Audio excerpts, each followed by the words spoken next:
8 reasons why now is a good time for Ukraine ceasefire and peace talks. As the war in Ukraine has dragged on since February and a cold winter is setting in, people all over the world are calling for a Christmas truce. Here are 8 reasons why. 1. Alleviate the suffering. The first and most urgent reason is the incredible daily death and suffering in Ukraine. The war has killed thousands, created millions of refugees, and with Russia's bombing of key infrastructure, millions have been left with no heat, electricity, or water. The only way to halt the suffering is to end the war. 2. There is no military solution. It has become clear that the U.S. and NATO military leaders do not believe that either side can win a decisive victory.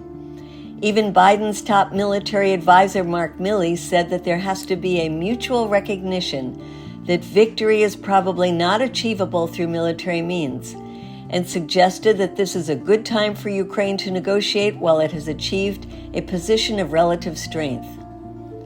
3. Americans are questioning the blank check for continued war. With Republicans taking control of the House, some representatives have said they will not continue to write a blank check for Ukraine.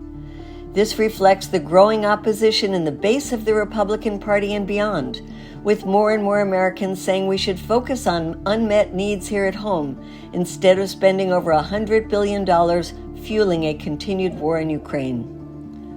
4. The war is causing upheavals in Europe. Sanctions on Russian energy have sent inflation in Europe skyrocketing, hurting families and crippling the manufacturing sector.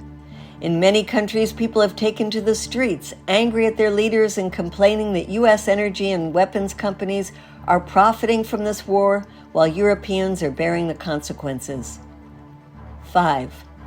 The war in Ukraine, like all wars, is catastrophic for the environment. The war is contaminating Ukraine's rivers, destroying its forests. The sabotage of Russia's Nord Stream pipelines that supplied gas to Europe led to the largest increase of methane gas emissions ever recorded. The shelling of Ukraine's nuclear power plant has threatened to spread deadly radiation throughout the region. Meanwhile, Western sanctions on Russian energy have triggered a bonanza for the U.S. fossil fuel industry, giving them a new justification to increase their dirty energy production. 6. The war is increasing global hunger. The conflict has reduced exports of grain and fertilizer from Ukraine and Russia, affecting food production and consumption around the globe, including Africa and the Middle East. The World Food Program, which got 50% of its grains from the region, says the war is causing millions of people around the world to go hungry. 7. The world community is calling for peace. At this year's UN General Assembly, world leaders representing a majority of the world's population said they did not want to take the side of Russia or Ukraine. They simply want to be on the side of peace.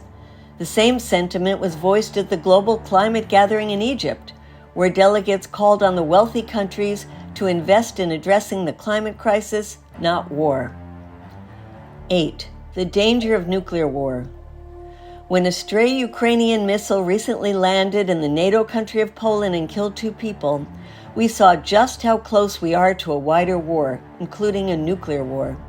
If the missile had come from Russia, as was originally reported, NATO could have become directly involved, causing Russia to see the use of nuclear weapons as its only option.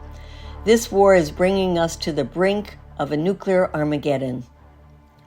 For these reasons and more, we join faith-based leaders around the world who say that the holiday season presents a much-needed opportunity to join together in calling for a holiday truce and a negotiated solution to this conflict.